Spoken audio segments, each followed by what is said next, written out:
Welcome to the show, everybody. My name is Mark Farzetta. This is the Farzy Show presented by MyBookie, mybookie.ag, and it is wonderful to have you along for the ride. So much to get into. First and foremost, I missed you Thursday, Friday. No Farzy Show. Hope you guys had a wonderful 4th of July. As I told you guys last week, I had some family in town. It was great. Also helped the little kids. I wasn't waking them up. It's screaming my just piping hot sports takes from the house. But great to have you guys along for the ride today and the rest of this week. We're going to have some fun. We got a West Coast trip going on with the Phillies. So your boy's going to be a little bit more bloodshot eyes than normal.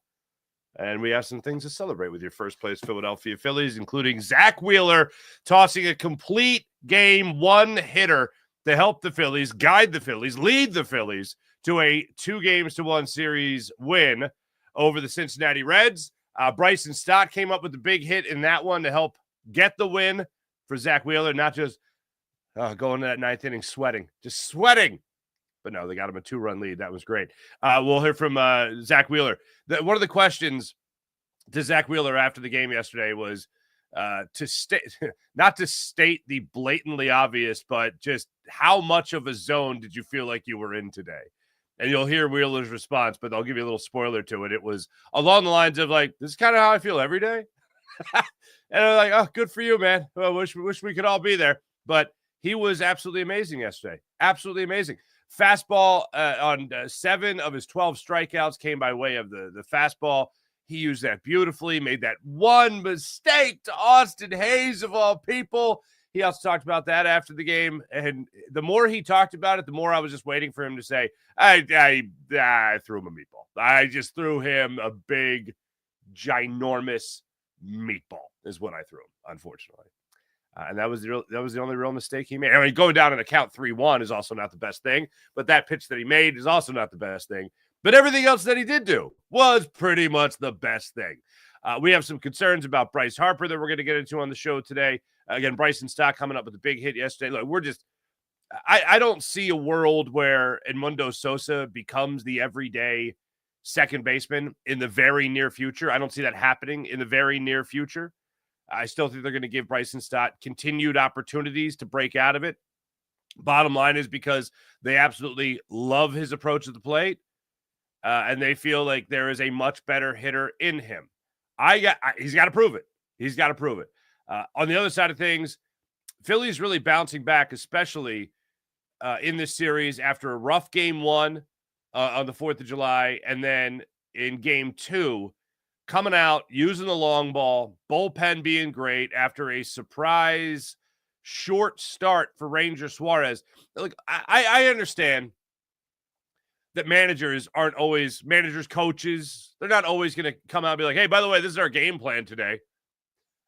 So if you were to tell the opposing team that Ranger Suarez is only on an 85 pitch count, or pitch limit, I should say, you're not going to come out before the game and say that so that the opposing team just goes out there and be like, okay, so I'm just going to take as many pitches, really protect the plate, make sure that this guy is out of the game by the 4th inning.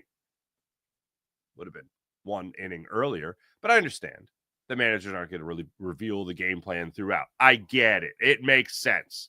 But when it comes to everything else, like after the game, and they're like, 85 pitches, that's going to be it. He's going to be done. He looked really good. He looked okay in that 5th inning. Got out of a little bit of trouble. That was really the only trouble that he really faced in the game. All right, trust the bullpen. So the bullpen comes in, and they allow, I think it was 3 hits, didn't allow a walk, didn't allow a run. They were fantastic. Great job out of them. And then, as I said, offensively speaking, you got a long ball from Edmundo Sosa. You got a long ball from Alec Boehm, and then you got the sugar on top with all-star Kyle Schwarber on Saturday. All that was great. And then to come out on Sunday and do what they did was awesome. Absolutely awesome. And also see the Mets lose to the Yankees. So the Phillies now a 1.5 games up on the Mets in the division yet again before going out on this West Coast trip, which starts tonight. That'll be fun. That'll be good times. So we'll get into that game. We also had VJ Edgecombe make his Summer League debut, his professional debut. If you would have told me before the game that VJ Edgecombe was going to be the better basketball player compared to Ace Bailey, I would have said, yeah, that should fit. That should track, because all the talk, all the reports, from what you could see from Rutgers and Baylor in the limited times I think most people watch those games. Yeah, a more finished NBA product, VJ Edgecombe. But that's where you start talking about floor and ceiling and what their overall potential is in the league. So I'm not surprised at all that VJ Edgecombe looked like the better basketball player. I am a little bit surprised that VJ Edgecombe looked a hell of a lot more like a guy who has actually played basketball before. I was, as much as you could be blown away by a summer league performance, good hustle to him. 28 points, 10 rebounds. He was all over the court, all over the stat sheet. Watching him throughout the game, he definitely got settled in.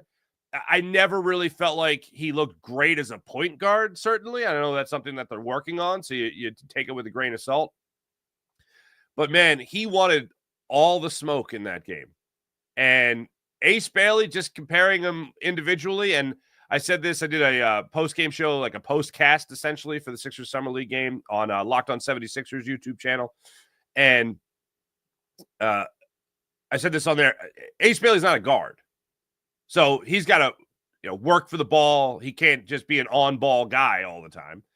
Like VJ Edgecombe has at least the option to do it. And I didn't think Ace Bailey looked atrocious by any means, but just in terms of comparing the two, it was absolutely night and day. Absolutely night and day. And one of the things I really loved about it was I wanted to hear what VJ Edgecombe had to say after the game, because there was one particular instance that I was really interested in. End of the game, Sixers have an opportunity, I believe it was to tie the game. And the inbounds play came to VJ Edgecombe, who got a decent look. He was double teamed on it, but he got a shot off and just was short on it a little bit on a shot that I believe would have tied the game. And he missed it, unfortunately.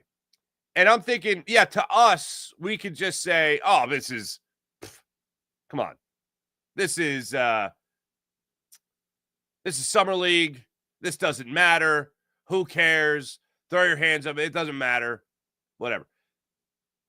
But something told me that VJ Edgecombe was going to take this a little bit differently. And if you're a player, you should take it differently. And if you're a fan, you want the player to take it differently, because the bottom line is you laced him up, put on the uniform and shorts, and you went out there and played basketball, and you wanted to win. And VJ Edgecombe is supposed to be the guy that wants to go out there and win every single time. He's supposed to have a lot of Tyrese Maxey in him. And after the game, I think it was the next day, the Sixers posted a post-game interview with VJ Edgecombe, and he was every bit of disappointed as you would want him to be as a 76ers fan. He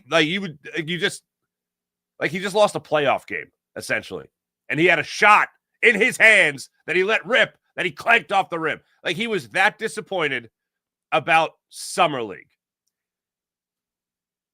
I could see why the Sixers would want that.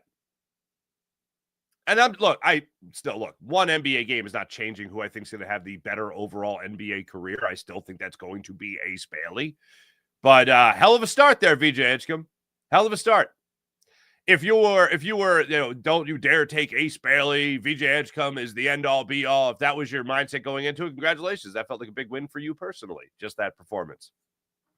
Probably even bigger if he would have hit the shot at the end. But all in all, I was very impressed by what we saw. We'll go through a couple of more things with him as the show goes on today. But plenty to get into today with a fun-filled weekend. No doubt about it. So we'll get into all that on the show today. Let's start it off with our boy in Zack Wheeler. As I mentioned, 7 of his 12 strikeouts yesterday through 9 innings, 109 pitches for the All-Star, Zack Wheeler. 7 of the 12 strikeouts came by way of the fastball, and he had that working beautifully for him. And this is one of the things that really amazed me about him. In his last start, I believe it was 4 of his strikeouts came by way of the curveball, which is very rare. Like, in comparison, only 2 of his strikeouts in this game came by way of the curveball. So mixing things up well, changing the eye level of hitters continuously, and it just looks so easy for him. Like, I had this, like, after every start, he's going to talk to the media, right? So we have an in with him after every start. We hear from him. We understand all that. There are guys that you just wouldn't hear from a lot throughout their careers. Back in the day, Mike Schmidt was a guy. Oh, it just looks too easy, that kind of thing. Bobby Abreu in right field. Oh, it just looks too easy. We've criticized guys for that were talented ball players. One, a Hall of Famer. The other, a Phillies Wall of Famer in Bobby Abreu. But it just looked too easy. With Zack Wheeler, we get an insight into his mindset and mentality after every start. So I don't think anyone ever goes out there and goes, oh, it's just too easy for him. Like he doesn't care. No, he just has this mental state going into every game that he's going to go out there and he is going to dominate. And when you're a Cy Young finalist, you deserve every ounce of that confidence. It's not arrogance, it's confidence. And he went out there yesterday and just showed why he's one of the best pitchers in baseball. And in my opinion, should start the All-Star game. The control on his fastball, the break on his curve, the sweeper that he threw to Austin Hayes the first time he faced him in the game yesterday, or excuse me, the second time he faced him in the game yesterday, was unbelievable because Austin Hayes swung like he was getting a 98-mile-per-hour fastball on the inner half of the plate.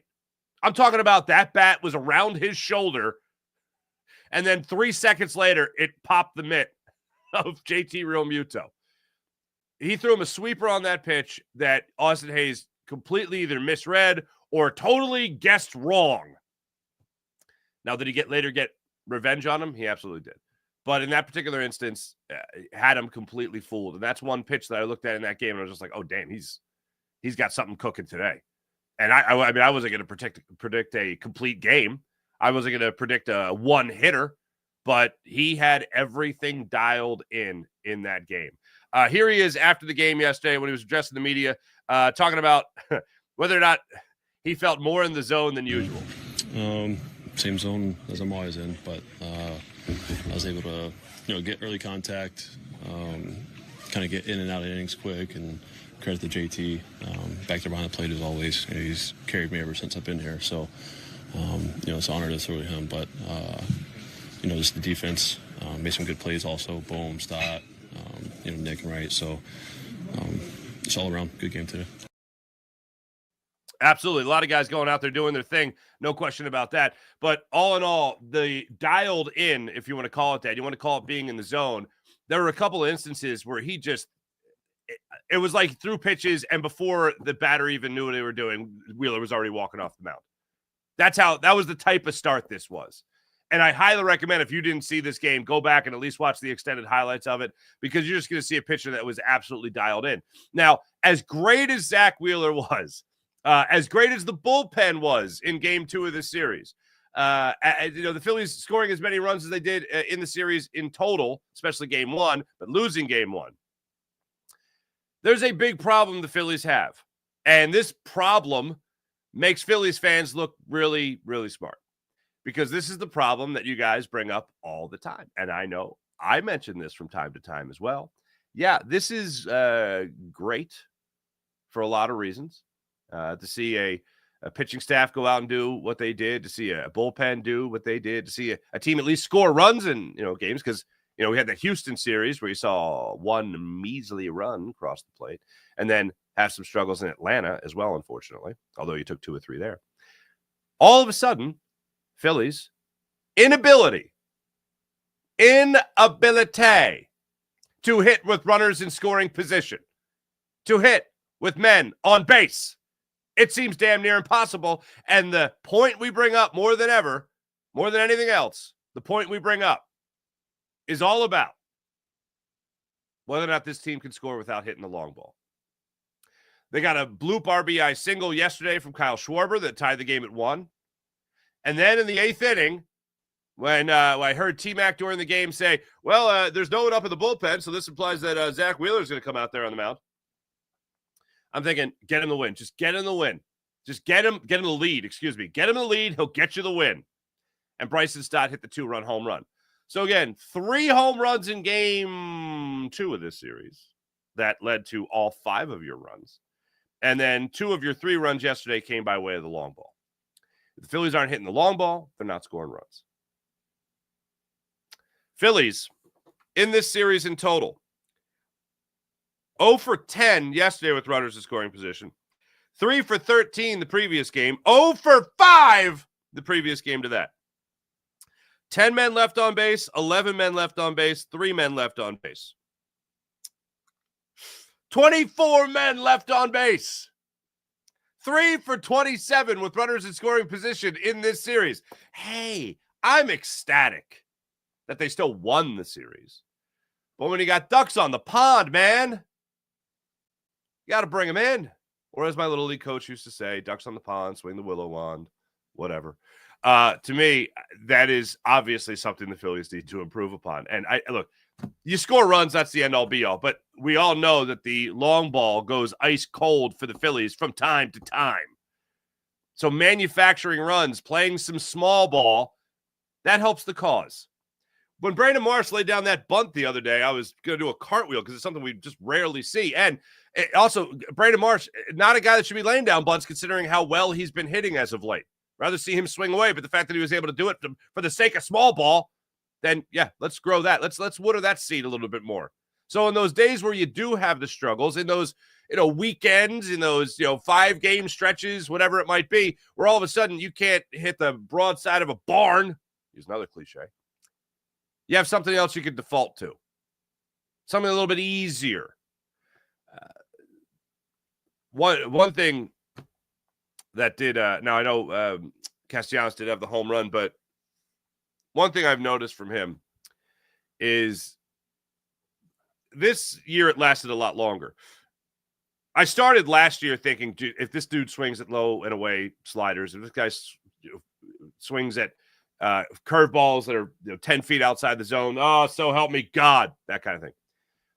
But he really hasn't been doing that at all this year. And last year it took like a month and a half for him to start doing that again. This year, I feel like the last 2 weeks, he has really offered at those low outside pitches that he gets in a 1-2 count, or it's a first pitch. They know he's swinging and they just bury one in the dirt low and away and he flails away at it. I've noticed in the last 2 weeks, it seems like that chase rate has been up for him. And that is extremely frustrating. When you have a guy that is still a 275, 285 hitter, he's been one of your most consistent hitters for the last 2 years. You hate to see it because you know when he can put the ball in play, what he can do. And I rather, like, people bitch and moan about him swinging to the first pitch all the time. I don't mind that. That's his approach. People don't like it. You know why they don't like it? Because it kills the suspense. That's why they don't like it. But when he goes up there and swings at the first pitch, the numbers came up there the other day. It was like a 450, 460 hitter when he swings at the first pitch. Great, good, grand, fine. That's not what bothers me.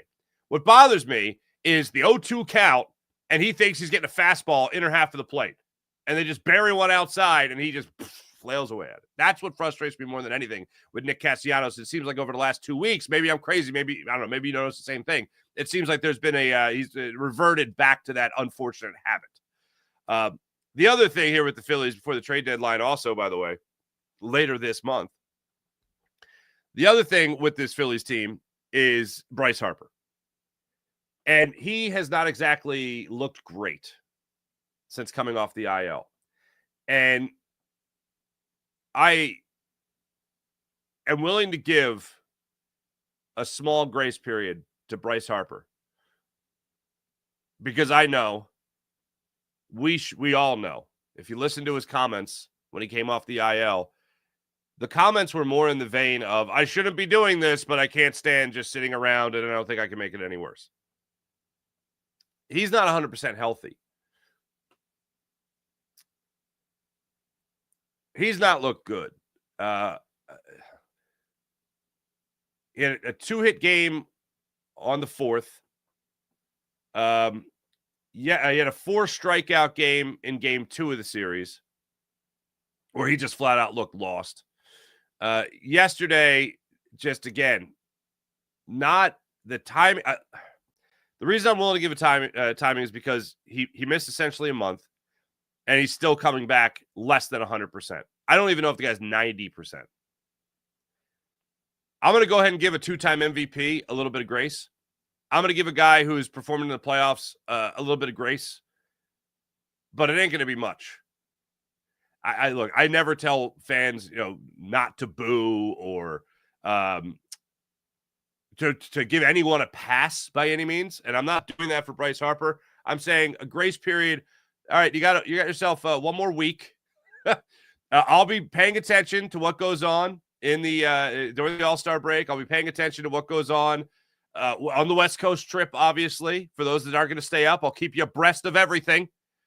But what we have seen from Bryce Harper recently has not been ideal.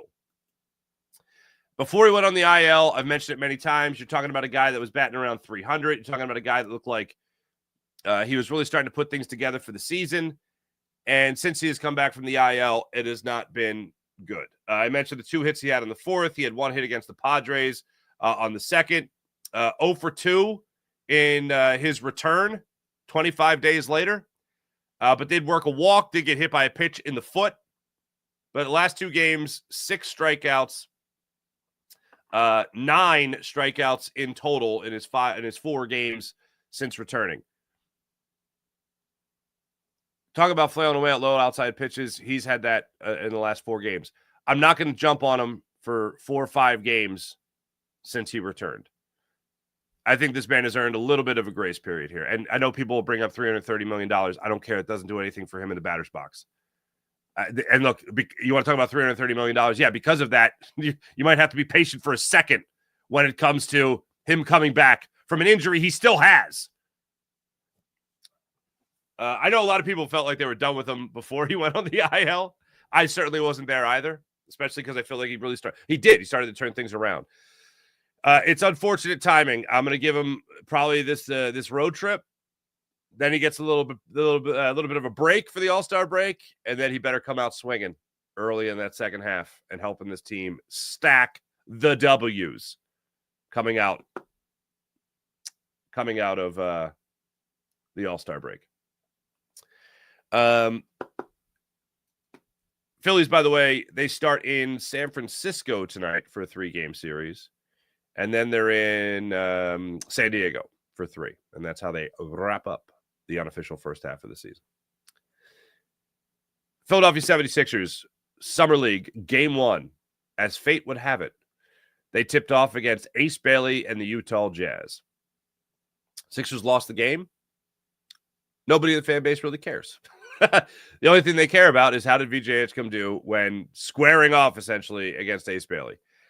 It was this game was chippy. Talk about not caring about Summer League game. There was 2 or 3 fights that almost broke out in this game. There was some scuffling. It was like watching a hockey game. It's like old-time hockey. But all in all, Sixers unfortunately couldn't come up with the victory. But when it came to VJ Edgecombe, Ace Bailey, round 1, that was a heavy victory in favor of VJ Edgecombe. He threw a haymaker and knocked out Ace Bailey, basically, is the way this one went. It was a lot of fun to follow. It was a lot of fun to watch. A couple of things that stuck out to me was Ace Bailey had 7 points in the first half, 1 point in the second half. Ace Bailey was essentially out of the game for the majority of the fourth quarter and then came back in with 7 seconds left. Thought that was interesting. VJ Edgecombe, all the aggression was there. All the defense was there. Everything we knew he did well, he did great in this game. Everything we knew going into it he had to work on, he's still got to work on. Definitely shaky at the point guard spot. It's going to be a work in progress. But you talk about all the athleticism that we knew that he had, the explosiveness, the quickness. I'll define him as a tenacious defender. If you're his man and you got the ball, you better watch out. So I really enjoyed that. I really liked that part of his game. After the game, hearing him talk about the speed of the game changing from it's not college. He said 2 or 3 times in a 3-minute media session. I think it was on the Sixers YouTube channel. He just said, yeah, it's definitely faster. It's definitely not college. This is definitely a lot faster than college. Alluded to it a number of times. And you could see that, especially when he was running point. Had that great thunder slam cutting through the lane. I think his first 2 points came on that little finger roll, if you will, through the lane. There was one instance where he almost was D'd up on Ace Bailey. Well, in fact, he was D'd up on him after a switch with Justin Edwards. And I want to say it was the third quarter. And there was a switch between Edgecombe and Justin Edwards. Jeez. And I think it was a foul that killed the play. And it was just about to be Ace Bailey on Edgecombe. That would have been, I mean, that's why you watch the game. There was one play early on in the game, I want to say it was the first quarter, where Ace Bailey drove on VJ Edgecombe, and VJ Edgecombe either blocked his shot or disrupted the shot somehow. Ace Bailey missed the layup, got his own rebound, and got the putback. I think it was two different putback. Missed the first one, got the second one, but stayed with it. And VJ was just standing there. Come on, VJ. No, but this game was just so heavily in favor of VJ Edgecombe. He had a great feed to Bona in the fourth quarter for an easy 2 down the lane. Had at least 2 coast-to-coast plays where he got the rebound and got the run out and converted on the other end. Had a great driving end one. Oh, there was one situation here. Third quarter. Now, I mentioned the game was scrappy. Well, VJ Edgecombe in the third quarter, Harkless was in his ear, and he was in a lot of people's ears that night. But he was really in VJ Edgecombe's ear at this point. And they're going back and forth a little bit, and VJ's just like, yeah, whatever. Like, basically, he's not going to get baited into anything stupid. Just like I said, everything we knew about VJ Edgecombe and what he did well, he did great in this game. Athleticism, aggressiveness, all that, explosiveness, defense, all that's great. We knew it. The other thing we knew was maturity. And in this instance, late in the third quarter, in a close game, he showed maturity by not getting drawn into anything stupid with Harkless. Instead, there's a side out of bounds play, and Harkless is in his ear, and you just see VJ Edgecombe just kind of the body language, and what I thought I read on his lips was, whatever, okay, yeah, it's cool, everything's cool, man, everything's cool. And they have a side out of bounds play. Edgecombe gets Harkless at the top of the key, beats him off the dribble to the basket, pulls up, turns around, hits Janai Broom. You want to talk about being a point guard? You want to talk about good court vision? He went out there, had a great drive, could have went for the layup, instead pulled up, turned around, hit Janai Brown at the top of the key. Janai Brown knocked down the 3. He didn't get baited. He beat a guy off a dribble, had great court vision to turn and understand his teammate was going to be there waiting at the top of the key. Bang, 3 points. That's a mature play in every single angle. So I absolutely love that from him. And as I said, after the game, they asked him about, how do you feel after your first NBA experience? I'm just angry we lost, man. Just like, it's summer league. That's something Tyrese Maxey would say. That's not really something we'd hear a lot from, other people we haven't really liked too much in Philly. But I loved it. I loved his debut.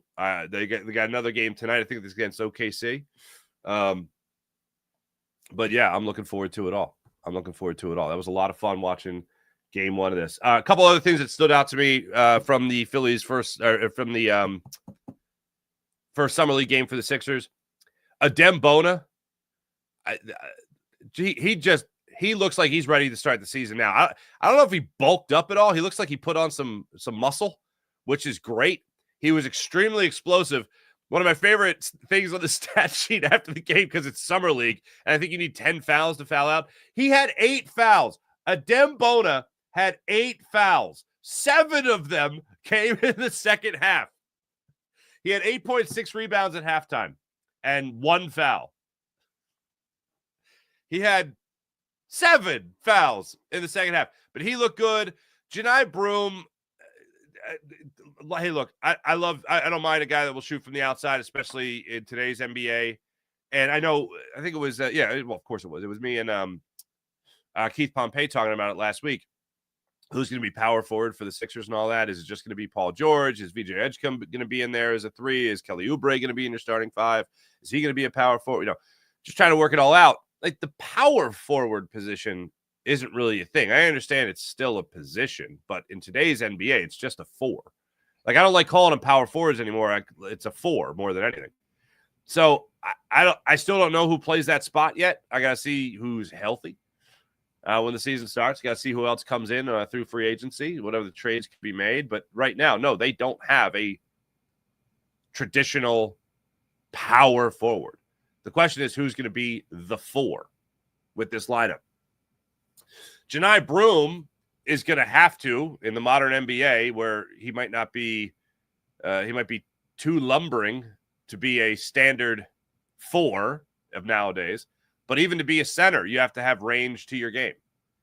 He showed a little bit of that range in this game, and you look forward to taking steps forward.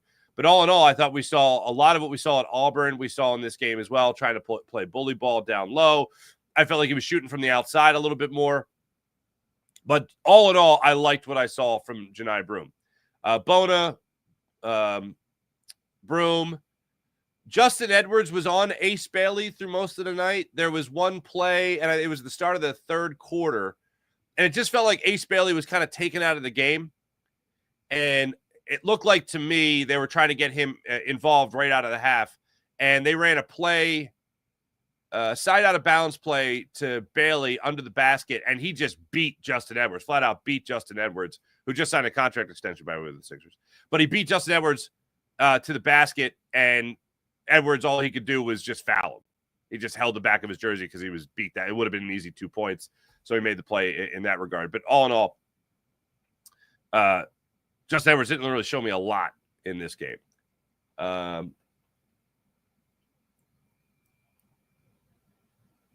Edgecombe star of the show, Janai Broome, great stuff. Adem Bona, great stuff.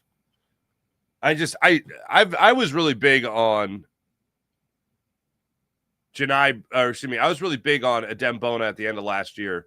Just like, this is your backup center. This guy can play the backup center spot. Talk about needing an athletic center nowadays. Yeah, he's that. I'd love to have that. More of that, please. Let that continue to grow.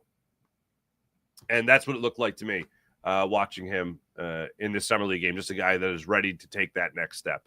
No question about that. One more thing before I get to our chat check, by the way. I did not get to this. I apologize for that. One more thing I wanted you to hear from Zack Wheeler. I let you hear from Zack Wheeler when it came to just feeling like he was in the zone like he usually is. I didn't let you hear about what it was like for him to go the distance for a complete game. One hitter. This was him yesterday, Zack Wheeler, on complete game. It was Tomper just trusted me to go out there and what was a one-to-one game, and Stotty changed that up right there at the end. So pulls a little stress off my shoulders going back out there for with a 2-run lead. It was a good day. It was a good day. Here's what I'm very happy about. Number one, Zack Wheeler going out there, dominating, being named an All-Star. Rightfully so. Number two, Kyle Schwarber, also being named an All-Star as a designated hitter. Rightfully so.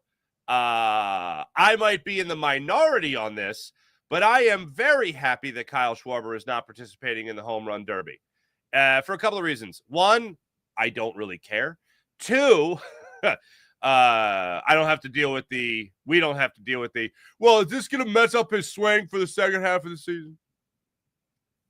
I think this is a record for the amount of times I've mentioned Bobby Abreu on a show. But Bobby Abreu, of course, when he won the home run derby, was not the same player. Something like 3 home runs after the All-Star break. Something ridiculous, man. But yeah, the Abreu curse, if you will. Just not the same. Messing with the swing.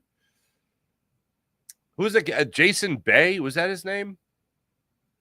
Played for the Pirates. The Canadian dude.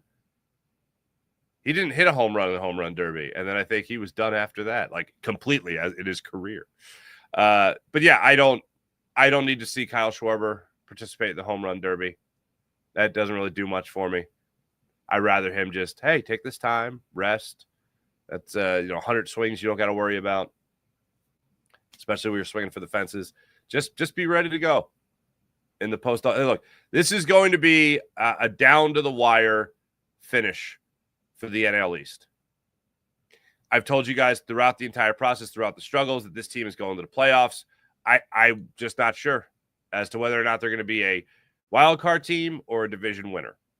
They're obviously going to need to upgrade. We're going to talk a lot about the trade deadline after the All-Star break. During the All-Star break, we'll talk a lot about the trade deadline, what moves the Phillies could make to make sure that they are, in fact, a division winner, at least, going into the postseason. But you're going to need your guys, the guys that you do have rested and as healthy as possible for that push. And you're also going to need Dave Dombrowski to make significant additions to this ball club. That's an obvious. When it came to a potential all-star snub, I don't understand how Trey Turner can be a leader in the league, be the leader in the league for hits in the National League, and he gets snubbed for the all-star voting. I also don't get how he's a high-profile player and gets snubbed as well. That just doesn't make a whole hell of a lot of sense to me. This year, defensively, he's been much better than what we have seen in years past from him. I know that's not the biggest brag in the world, but it's still a step in the right direction as far as that goes. So I think if you're going to say that anybody else was snubbed, I think you could certainly say Trey Turner was snubbed. JT Realmuto had way too slow a start, I think, to be considered an all-star, unfortunately. I think he finished third in the voting for catchers in the National League. So the way I look at it is, if you're really talking about one snub, I think you're certainly talking about Trey Turner being a snub, unfortunately, for the Phillies in the All-Star game. So that one sucks a little bit. Hey, let me tell you about the Game Time app. Download the Game Time app, create an account, use promo code Farzy, and get $20 off your first purchase on the Game Time app. Want to go to the game, the concert, the comedy show? Game Time app has you covered. So take advantage of all they have to offer right now on the Game Time app. Phillies come back around post All-Star break. Game Time app is where it's at. And how about Game Time picks? That filters out all the fluff, so you get right down to it. The best seats, the best prices on the Game Time app. So once again, download the Game Time app, create an account, use promo code Farzy, get $20 off your first purchase on the Game Time app. How about PHL Sports Nation, Philadelphia Sports Nation, enhancing your Philadelphia sports fan experience across all social media and blogs? That's PHLSportsNation.com. How about Sky Motor Cars? Brett's amazing inventory at SkyMotorCars.com. Check out all he's got to offer at SkyMotorCars.com. Before I get to the chat check, one more thing on Trey Turner. I knew he was up there as well. Second in the National League overall in batting average. Not an all-star. Really? We bring up the hits all the time. But second in batting average in the National League. Just ridiculous. Leads in batting average. He's got double-digit home runs.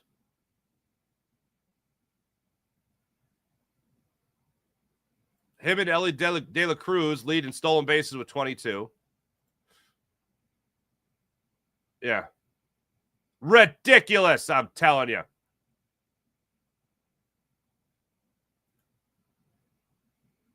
Third in WAR. Tied for second in WAR with Francisco Lindor. But he's a Met, so he sucks. Anyway. All right. That's enough of that. Good morning, Rye. What's going on? Jim, what's popping? They can't even put the ball in play with runners in scoring position. Yeah, Jim, that was my issue as well. Once again, if you're just joining us, Phillies 0 for 10, 3 for 13, 0 for 5 with runners in scoring position. That's 3 for 27 with runners in scoring position. That's 0 for 15 in a 2-game stretch. 24 dudes left on base. That's hard to do. And one thing drove me crazy, by the way. Thank you for bringing this up. And I love T-Mac. I love John Kruk. And when Cole Hamels has been in the booth, he's been great. But I think it was the 6th inning of yesterday's game. When the hell was this? 6th inning yesterday's game. It's 1-1 game. Bowman Casty lead off with singles. You got first and third. You got nobody out. And they're talking about like disco lights at a Korean baseball game. And I barely pay attention. There are little nuances that I'll pick up on, little things I'll pick up on that I'll be like, oh, yeah, this you guys shouldn't be. Because I told you guys before, when people talk to me about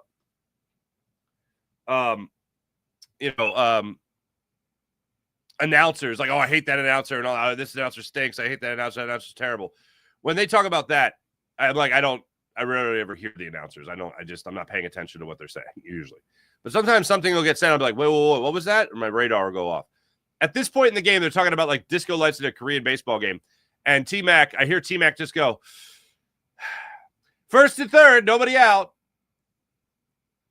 Like, guys, let's call to attention here. And then, unfortunately, Kepler struck out. Real Muto struck out. Stott worked a walk for a bases loaded, 2-out situation. And Brandon Marsh ran up an 8-pitch at bat. And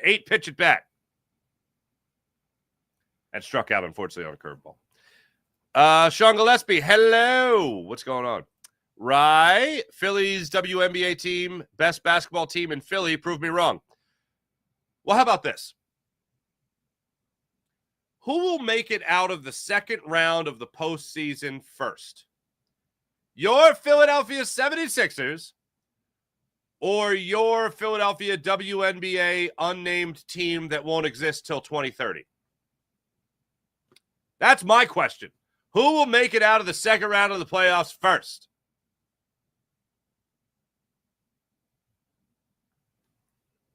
Let me know. Wait, what? Sean Gillespie said, yeah, real expert logic. There you go. Go Sixers! What's up, Go Sixers? Wheeling and dealing, Farzy. Hell yeah, wheeling and dealing. Zach Wheeler's the man. Sean Gillespie says, WNBA definitely first. See? I wish I was kidding, but in all honesty, there is a world where this is true. And I don't think it's that hard to believe. If they do rebuild totally, like there's a world where they obviously don't get past second round with Joel Embiid. We all, I think, acknowledge that because that's the world we've been living in. Then there's a world where they potentially trade Tyrese Maxey for a complete overhaul and restart. There's a world where that happens in a couple years. And then they, obviously they haven't made it out of the second round yet. And then the WNBA team starts, and they're good. That's it. That's all you need. That's the world. It's not that far-fetched. I'm not rooting for it, but I'm just saying it's not unbelievable, unfortunately. This is the world we live in, folks. This is the world we live in. Thanks, everybody in the chat. You guys are great, as per usual. Here's what I got going on today. I got a Fox 29 hit coming up at 7:45. Then I have Sixers, Locked On 76ers with Keith Pompey coming up later today. And then tonight, I have for you, wonderful people, a late night edition of Locked On Phillies postcast. So that's what I got coming up for you guys tonight. I look forward to all of that. Will it be in the wee small hours of the morning? Probably, with a 9:45 start time. Or will it be just before midnight? I'm going to go ahead with Christopher Sanchez on the hill. I'm going to go ahead and root for just before midnight. That's what I'm going to root for tonight. But you guys can catch me over there on Locked On Phillies. You guys can catch me on Locked On 76ers YouTube channel. You guys can catch me right here on the Farzy Show and Jacob Media as well. Thanks for watching. Thanks for listening. Oh, April. What's up, April? Nice to see you. Glad Wheeler got the complete game. I like them joking with Wheeler after the game about how he was avoiding Rob Thompson. He said he didn't avoid Rob Thompson. Rob Thompson came over and just said, "Are you good?" He said, "I'm good." And there you go. There you had it. Next thing you know, complete game, 5th of his career. A one-hit gem. Unfortunately, it was a one-hit home run. Wah, wah. I'll be with you guys later today for Locked On 76ers. I'll be with you guys again for Locked On Phillies postcast after the Phillies tonight when they begin their West Coast road trip. Thanks for watching. Thanks for listening. Back with you guys tonight back with you guys tomorrow morning for the Farsi Show. Have a wonderful rest of your day, everybody. See you guys then.